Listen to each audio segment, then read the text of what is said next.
Oui, merci. Bon, on est sur une demande de subvention, mais je réitère une demande que j'ai formulée à plusieurs reprises et il y a plusieurs mois de cela maintenant, d'avoir communication de l'ensemble des supports délibératifs concernant le projet Cité 2025, et je parle bien des supports délibératifs, pas des différentes présentations, etc., mais des délibérations que nous avons passées à la métropole concernant la capacité de notre métropole à engager plusieurs dizaines de millions d'euros d'argent de la métropole pour le projet Cité 2025. Je les attends toujours avec impatience, si tant est qu'ils existent. Parmi les différents éléments de ce projet Cité 2025, il y a cette fameuse Galerie nationale du design. Et je prends cette demande de subvention et ce dossier particulier qui est, comme l'a dit Marc Chassaubenet, que l'un des pans du grand projet Cité 2025 pour montrer comment les devis font des petits.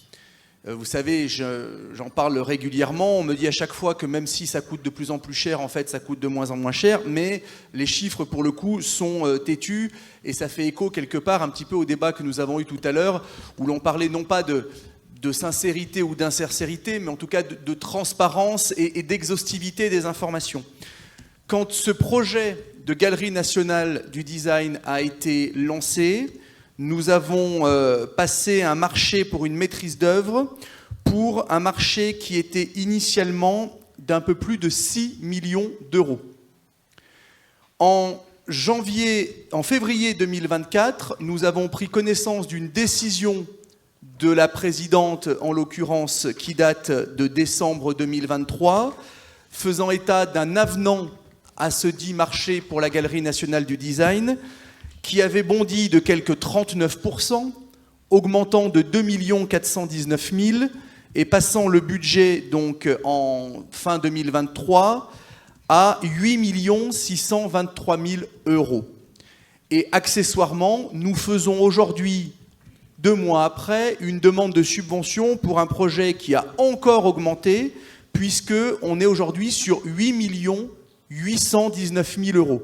Simplement pour montrer à l'Assemblée que, entre le marché initial,